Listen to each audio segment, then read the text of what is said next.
Kamati ya Amani mkoa wa Pwani na viasa vyama vyote vya siasa na wagombea wote kufuata kanuni na taratibu zote za uchaguzi na wasiwe chanzo cha vurugu, na pia waweze kukubali matokeo ya uchaguzi na kuwapongeza wale walioshinda.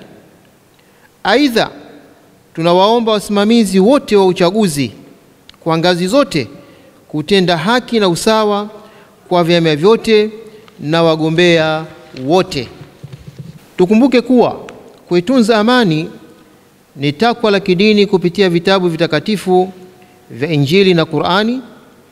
Vitabu hivyo vyote vimehimiza kulinda amani na utulivu ili tuweze kuabudu, kwani nje ya amani hakuna utulivu, hakuna kuabudu, hakuna uzalishaji wa aina yote wala maendeleo. Kila mwananchi atambue kuwa Tanzania ni yetu sote, hivyo tunapaswa kuilinda amani tulionayo kwa nguvu zote na weledi wa hali ya juu, kwa kuwa hatuna nchi nyingine ya kwenda kuishi baada kama kutatokea machafuko na vurugu. Hatuna nchi nyingine tunayoweza kwenda kuishi zaidi ya Tanzania yetu.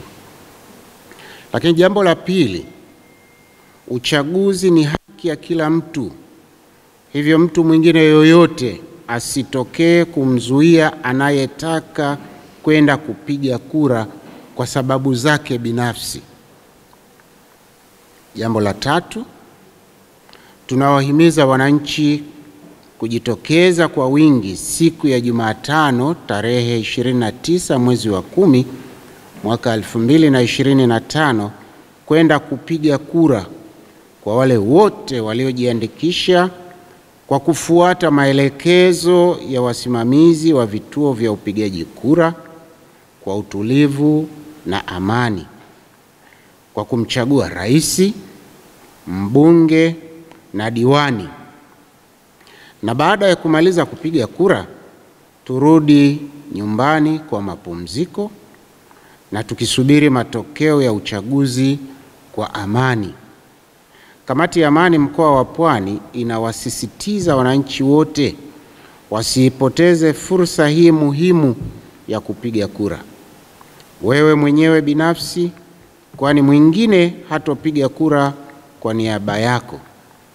Hatimaye atapatikana kiongozi ambaye wewe hukumtaka, na tunasema majuto ni mjukuu.